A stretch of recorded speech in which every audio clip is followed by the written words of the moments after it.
사랑합니다. 성도 여러분, 5분 말씀 하루 묵상 최호로 목사입니다. 창세기 25장 21절과 26절 말씀 읽어드리겠습니다. 이삭이 그의 아내가 임신하지 못함으로 그를 위하여 여호와께 간구하매 여호와께서 그의 간구를 들으셨으므로 그의 아내 리브가가 임신하였더니 리브가가 그들을 낳을 때에 이삭이 60세였더라. 아멘.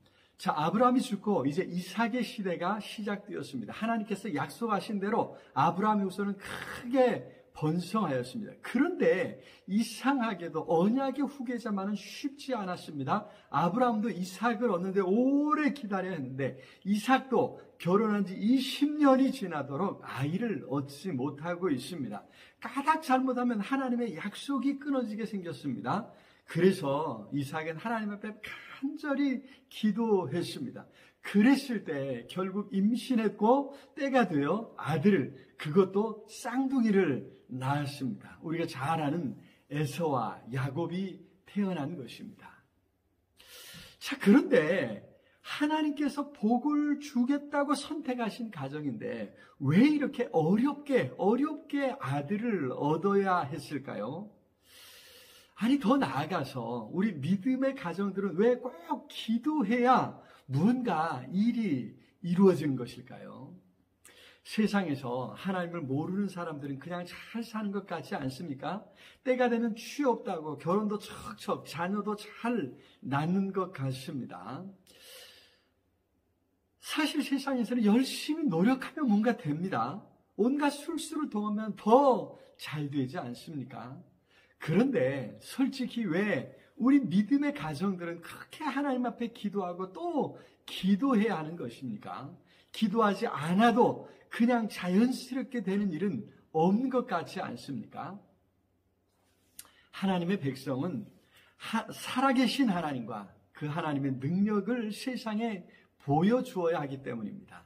하나님의 뜻을 세상에 보여주려고 하나님께서 선택하셨기 때문입니다. 그래서 하나님께서 약속하신 하늘의 복은 인간적인 방법으로나 자연적으로는 이루어지지 않습니다. 아브라함도 그래서 인간적 소망이 다 끊어질 때까지 사라의 생리가 끊어져서 인간적으로 임신할 수 없어질 때까지 하나님께서 기다리셨던 것 아니었습니까? 이제 이삭도 그것을 깨달아야 했던 것입니다. 더구나 하나님을 세상에 보여줘야 할 성도들의 삶에는 사탄의 방해도 있지 않습니까? 사탄이 늘 성도들을 시험하고 방해합니다. 그래서 항상 어려운 것이지요. 그러나 잊지 말아야 할 것은 하나님의 뜻은 그런 위기 속에서도 저항할 수 없이 성취된다는 것입니다. 하나님께서 온 세상 모든 만물을 구원하심을 하나님은 성도들의 삶을 통해 보여주시려는 것입니다. 사탄이 방해하고 시험하는 삶을 통해 오히려 하나님의 살아계심이 드러나고 하나님의 능력과 그 사랑이 드러나는 것입니다. 그래서 우리는 기도해야 합니다. 이삭이 간절히 기도했던 것처럼 우리도 하나님 앞에 엎드려야 합니다. 기도해야 합니다. 그리함으로 우리는 그 능력을, 하나님의 능력을 세상에 보여줄 수 있습니다. 하나님께서 온 세상 모든 만물을 창조하시고 다스리심을, 세상을 구원하심을 보여주는 것이지요. 아니, 우리 자신이 먼저 하나님의 다스리심과 구원하심을 경험하는 것입니다. 그것이 바로 하나님 나라가 아니었습니까? 그렇습니다. 그렇게 우리가 먼저 하나님의 다스리심과 구원하심을 경험하고 그런 경험을 세상에 보여주어서 세상으로 하나님을 알게 하는 것, 그것이 우리 하나님께서 기뻐하시는 일입니다. 바라기는 오늘도 여러 문제 속에 더욱 간구함으로 하나님의 능력을 경험하시기를 기도합니다. 우리가 기도할 때 하나님께서 일하시고 하나님께서 응답하실 줄로 믿습니다. 주님의 뜻을 이루소서.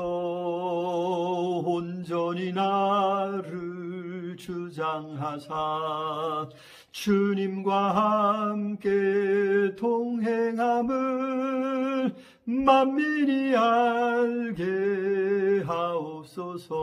하옵소서. 사랑의 주님, 참으로 감사합니다. 어찌 이처럼 사랑하셔서 자녀 삼아주시고 하나님 이 땅에서 시대대로 기도하여 응답받도록 은혜 주신 것 감사합니다.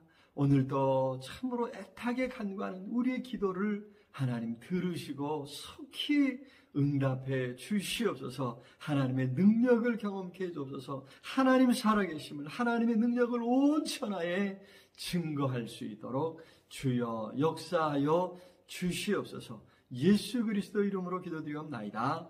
아멘. 아자, 오늘도 우리 주님 안에서 승리하시기를 기도합니다. 사랑합니다.